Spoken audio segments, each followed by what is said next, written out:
इतिहास हमारी पहचान करवाता है ऐसी हस्तियों से जिनके विचार, वीरता, उपलब्धियां और त्याग हमारे जीवन को प्रभावित कर एक नई दिशा देते हैं। ये कहानी ऐसी ही एक प्रेरणादायक व्यक्तित्व की है जिनका नाम है अहिल्या। 18वीं शताब्दी में जब अधिकतर स्त्रियों का जीवन पर्दा प्रथा, बाल विवाह और सती प्रथा जैसी कुरीतियों में जकड़ा हुआ था, तब एक नन्हे से दिल ने उन स्त्रियों की पीड़ा को अपने भीतर महसूस किया और यहीं से आरंभ हुई एक मासूम शिवभक्त बालिका से समाज सुधारक, शासक, राजमाता, लोकमाता, पुण्य श्लोक देवी अहिल्याबाई होळकर बनने की महान गाथा। इस अद्भुत सफर की शुरुआत हुई थी महाराष्ट्र के एक छोटे से गांव चौंडी में। पुण्य श्लोक अहिल्याबाई देवी की जय।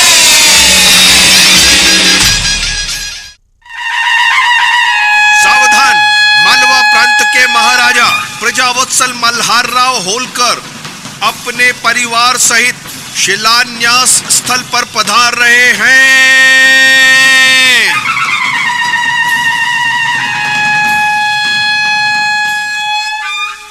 आज की शिलान्यास विधि रानी साहिबा के शुभ हाथों से होगी पंडित जी।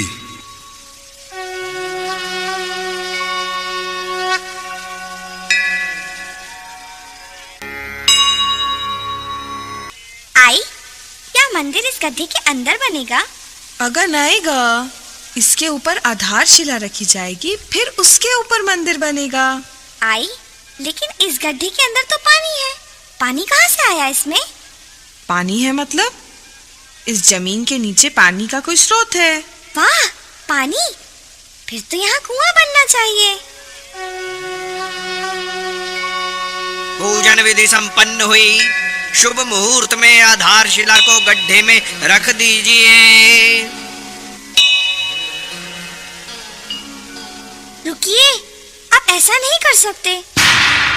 इस गड्ढे में तो पानी है, तो यहाँ मंदिर की जगह कुआं बनना चाहिए। यहाँ मंदिर का शिलान्यास हुआ है, मंदिर तो यहीं बनना चाहिए। पुजारी काका, लेकिन हमारे गांव में एक भी कुआं नहीं है। कुआं नहीं तो क्या हुआ, नदी तो है। पानी तो सभी को मिल ही जाता है ना। नदी तो है काका, लेकिन कोसों दूर। गांव की महिलाओं को पानी लाने में बहुत श्रम होता है और समय भी बहुत लगता है। अगर यहाँ कुआं बन गया तो गांव वालों को, जानवरों को, पेड़ पौधों को, सबको पानी मिलेगा। बहस मत कर लड़की, मुहूर्त निकला जा रहा है। रानी साहिबा, आप शिला पर हाथ रख दीजिए। मान जाइए ना रानी साहिबा, आप तो जानती हैं, जल है तो जीवन है। मंदिर तो हर जगह बन सकता है रानी साहिबा, लेकिन कुआं नहीं। जिद मत कर लड़की, मुझे अपना काम करने दे। फिर यहाँ नील की पूजा भी हो चुकी है। तो क्या हुआ पुजारी काका, फिर से पूजन कर लेंगे। पत्थर यहाँ से उठाकर वहाँ रख देंगे। ये गुड्डे गुड़ियों का खेल नहीं है, ये भगवान का स्थान है। इसी जमीन पर नारायण शिला रखकर पूजा की है हमने। इस शिला को हटाना मतलब भगवान के सामने से प्रसाद रखकर हटा देना है। अनर्थ हो जाएगा। भगवान को नाराज करना है क्या? पर भगवान नाराज क्यों होंगे रानी साहिबा? ये तो लोगों की सेवा का काम है। यहाँ कुआं बनने से लोगों को पानी मिलेगा और खुशी भी। भक्तों को खुश देखकर भगवान भी खुश हो जाएंगे, है ना? सच्ची तो कह रही है पाटिल साहब की मुलगी। गांव में कुआं बन जाए तो पानी की समस्या खत्म हो जाएगी और फिर हमें इतनी दूर नदी से पानी भी भरकर नहीं लाना पड़ेगा। मान जाइए ना रानी साहिबा,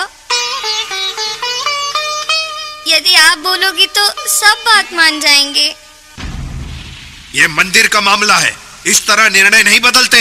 यह सच है कि गांव में कहीं पानी नहीं निकला और मंदिर के लिए भी इससे शुभ स्थान कहीं नहीं मिला, इसलिए मंदिर तो यही बनेगा। अपनी सुविधा के लिए हम ईश्वर का निरादर नहीं कर सकते। निरादर कैसा सरपंच काका? दूसरे की परेशानी को समझना और उनके लिए सुविधा जुटाना ईश्वर का आदर करना ही तो है। हम सब यहाँ इस बच्ची से बहस करने नहीं आए हैं। मंदिर यहीं बनेगा, किसी दूसरी जगह का चुनाव करना असंभव है। बिल्कुल संभव है। ये विचार अति उत्तम है। इतनी छोटी सी बच्ची और इतनी बड़ी सोच। भगवान तो बोल नहीं सकते, इसलिए वो इस बच्ची के मुख से बुलवा रहे हैं। सच्ची कह रही हो तुम। पूरी धरती भगवान का घर है, वो कहीं भी विराजमान हो सकते हैं। और रही अनादर की बात, तो हमें नहीं लगता अपने भक्तों को तड़पता देख ईश्वर को खुशी मिलती होगी। और रही बात मंदिर की, तो वो कहीं भी बने, भगवान क्यों नाराज होंगे। इसलिए मैं मल्हार राव होलकर ये घोषणा करता हूं कि आज निर्माण कार्य अवश्य शुरू होगा, लेकिन मंदिर का नहीं, कुएं का।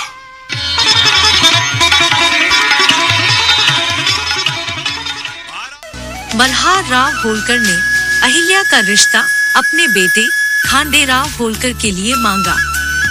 सन 1733 में खांडेराव के साथ विवाह कर 8 साल की कच्ची उम्र में अहिल्याबाई मालवा आईं। जगमग जगमग चमके बिंदिया, पग पैंजनिया बाजे रे। सज धज आई नन्ही अहिल्या, प्यारी दुल्हनिया साजे रे। सज धज आई नन्ही अहिल्या, प्यारी दुल्हनिया साजे रे। दम दम दम बाजे ढोल नगाड़े, मंगल गाए शहनाई। झिल झिल मिलिए बारात साथ में, सपन सलोने है लाई। दम दम बाजे ढोल नगाड़े, मंगल गाए शहनाई। झिल मिलिए बारात साथ में, सपन सलोने है लाई। पर सन 1754 में अहिल्याबाई पर संकट के बादल घिर आए। कुम्हेर के युद्ध के दौरान उनके पति खांडेराव होलकर वीर गति को प्राप्त हो गए। क्या होगा इस राज्य का? कौन संभालेगा ये राजपाट? क्या इस राज्य में अब मुगलों का राज होगा? क्या हमें अपने घर बार छोड़ने होंगे? क्या हम मुगलों के गुलाम बन जाएंगे? ने प्यार से सींचा इस मिट्टी को, क्या हम यूं ही बिखरने देंगे? क्या कोई नहीं जो हमें सहारा दे? बस बहुत हुआ। मालवा पे छाए इस काले बादल को हटाकर नए सूरज देखने का समय है।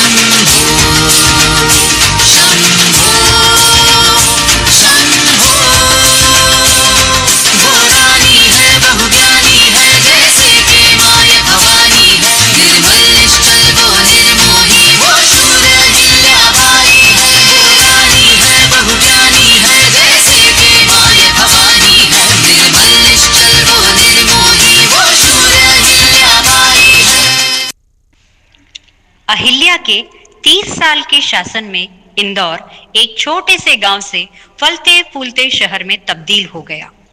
अपने पति की मृत्यु के बाद उन्होंने राज्य की बागडोर संभाली और प्रशासन को स्थिर व न्यायपूर्ण बनाया। योग्य मंत्रियों और अधिकारियों की नियुक्ति की, कानून व्यवस्था को मजबूत बनाया, 7/12 जैसी प्रणाली को मजबूत किया और राज्य में सुशासन स्थापित किया। अपने ही बेटे को मृत्यु दंड देने में वे पीछे नहीं रही। राज्यों से मैत्रीपूर्ण संबंध बनाए और युद्धों से यथासंभव परहेज किया। देश भर में कुएं, तालाब, सड़कें और विश्राम गृह बनवाए ताकि यात्रियों और गरीबों को सुविधाएं मिल सके। एक महिला शासक होकर उन्होंने महिलाओं की नेतृत्व क्षमता का उदाहरण दिया। किसानों से उचित कर लिया और सूखा या आपदा के समय कर में छूट भी दी। व्यापारिक मार्गों को डाकुओं से सुरक्षित किया और बाजारों का विकास किया। बुनकरों को आमंत्रित कर प्रशिक्षित कर माहेश्वरी साड़ियों का निर्माण कराया और आय में संतुलन बनाए रखा और धन का उपयोग केवल और केवल जन कल्याण के कार्यों के लिए ही किया।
श्लोक देवी अहिल्याबाई की पुण्य श्लोक देवी अहिल्याबाई की पुण्य श्लोक देवी अहिल्याबाई की